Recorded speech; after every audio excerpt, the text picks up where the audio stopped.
Hi, my name is Courtney, and I am very passionate about helping women with invisible illnesses realize that you can still lead a healthy and active lifestyle. It's just not going to be the one you had envisioned for yourself, but time marches on. And obviously, I have not moved the bracelet yet because I just picked it up.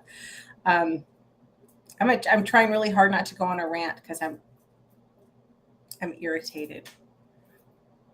Which so the hell what?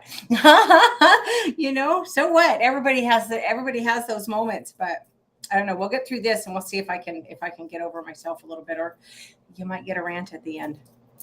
But I don't look very high maintenance today. Don't Well, I do feel high maintenance today, but not in the way that most people associate the word with women. But a few years ago, one of my Twitter followers, and he's a nice guy, he is, and I don't think at all. I really don't think he was trying to be a jerk. And he said something to me about being high maintenance, and I was like, okay, yeah, that's probably fair. I said, but here's what you need to understand. I spent years, decades, well, not decades plural, but well over 10 years in a very severe, deep depression. I didn't give a shit about myself. Excuse my language, but I didn't. I made zero effort with my appearance. I I didn't take care of myself. My diet was just horrendous. There is no way that I could live for a week on what I ate in a week back then. My body would just absolutely revolt. I had a terrible diet. I never exercised. In fact, I remember at one point, oh, by the way, I was a heavy smoker, pack a day. But I remember at one point talking to a former friend, and I said, I don't know, something that we wanted to do was like a half a mile away and or a quarter mile away. And I'm like, why the hell would anybody ever walk? Now I walk a mile or two every single day just because I enjoy walking. But that's where I was. I didn't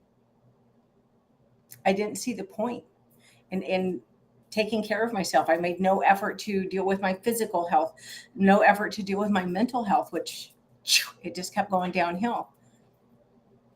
So when you see a woman who spends money on her hair, who spends money on her nails, who likes to wear high heels, who likes good makeup, is she really high maintenance? Or is it just an expression of self love? Because I'll tell you what y'all see as me being high maintenance. To me, it means I care enough about myself to make an effort.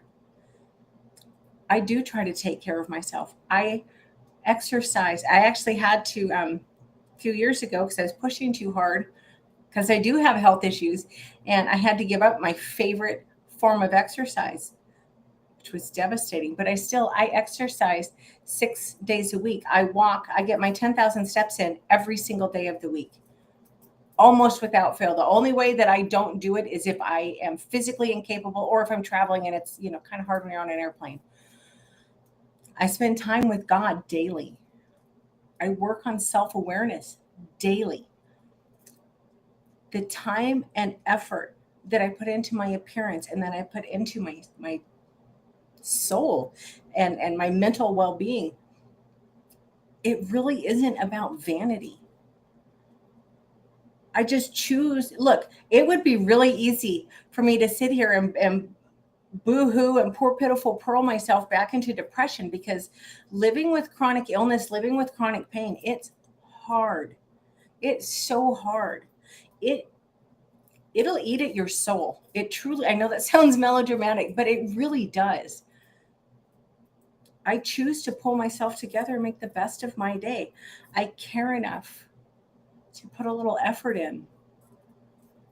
And for the record, my high maintenance ass, I can build a fire better than most men I know.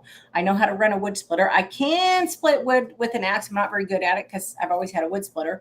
Um, I have hauled hay.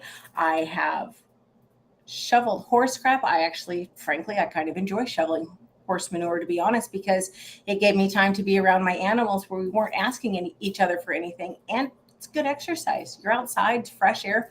You just don't want to do it with your mouth open because you don't want to breathe any of that in. Anyway, I hauled hay, I saddled horses, I shoveled horse crap.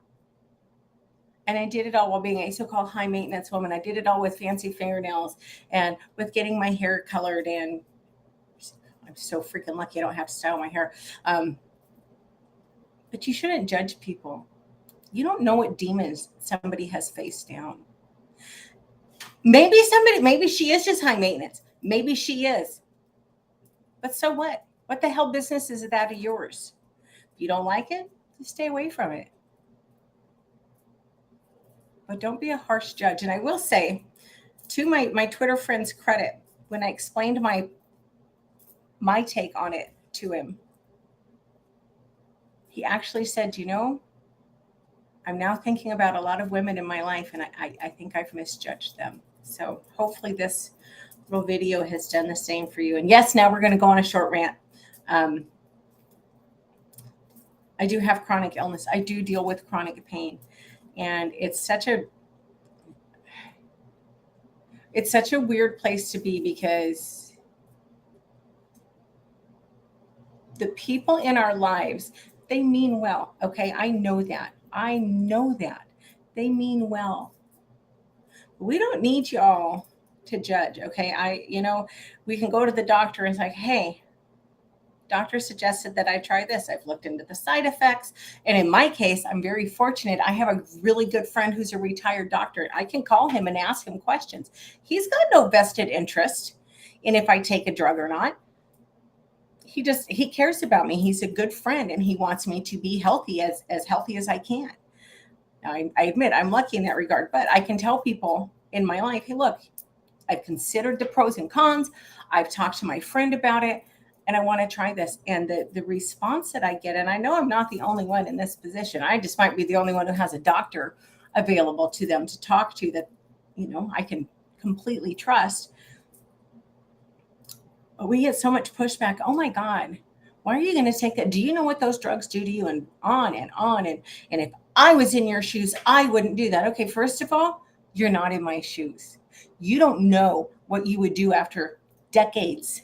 Yes, this time it is literally decades of dealing with this crap. It is so hard. And you know what? If a medication is going to help me, I'm willing to give it a try. Just because I started medication doesn't mean I'm going to stay on it. But the fact that I feel, and this is because of the experiences that I've had, the fact that I am hesitant to talk to people that I know care about me, but I'm afraid to talk to them about this because I don't want to hear the negative crap. Excuse me. I'm trying to get better about cussing, but I'm obviously not doing a very good job. But don't be so, it comes right back to don't be so gosh damn judgmental. You don't know what you would do if you were in my position. Do you know how many people in my position commit suicide? Do you know how many people in my position end up going out and buying street drugs? Why? Because the medical community won't give us any pain pills. Now, I don't believe in taking pain pills. I know for a fact I can't pill this away. That being said, if I'm really hurting, I want a gosh damn pain pill to help take the edge off so that I can sleep, so that I can relax, so that I can function. So we've got the medical community on one hand telling us, I just had a doctor the other day tell me, I asked her about, tramadol is it's an opioid, but it's a very low dose. I am very careful with it. I very rarely take more than one tablet in an entire day. Very rarely, because I'm not looking to get high. I just want to take the edge off of the pain. And I had this doctor, well, that doesn't help. Really? Because I'm the one who lives in this body, and I can guarantee you it freaking helps. If it didn't help, I wouldn't bother taking it. They've gone so bat crap crazy against opioids that a friend of mine a few years ago had a snowboarding accident. She broke her arm. I can't remember if it was I don't think it was her collarbone. I think it was just her arm and her tailbone. She broke two bones. They wouldn't give her any pain meds. They sent her home with freaking Tylenol. And not Tylenol with codeine, just Tylenol that you go buy at the grocery store. That's ridiculous. That's cruel. So we're in this weird limbo of doctors like, well, I'm really reluctant to prescribe you anything that's going to truly help you. but maybe this will help. I won't give you that, but let's try this. Well, I'm willing to try this. But if I'm willing to try this, I don't need any crap from anybody else, because at the end of the day, we are the ones who have to carry this crap around. We're the ones that have this burden on our shoulders. And yes, I used to really believe that doctors overprescribe, but I tried going drug-free for a long time and it did not work for me. I can't say I got any worse, but it sure as hell didn't get any better. My quality of life didn't improve. And if taking a medication is going to help my quality of life, then why the hell wouldn't I try it? Anyway, rant over. I could just go on and on and on about that one all night, because that's frustrating. Look, if you have a loved one in your life who's dealing with chronic pain and or chronic illness, don't urge them to be careful. Make sure they know what they're getting into. Absolutely. You should always know the side effects of any drug you're going to take. You should always do your own research. Don't just pop a pill because they give it to you. But give us a little freaking credit. I've been dealing with this crap for a long time. Give me a little credit for knowing what the hell I'm doing.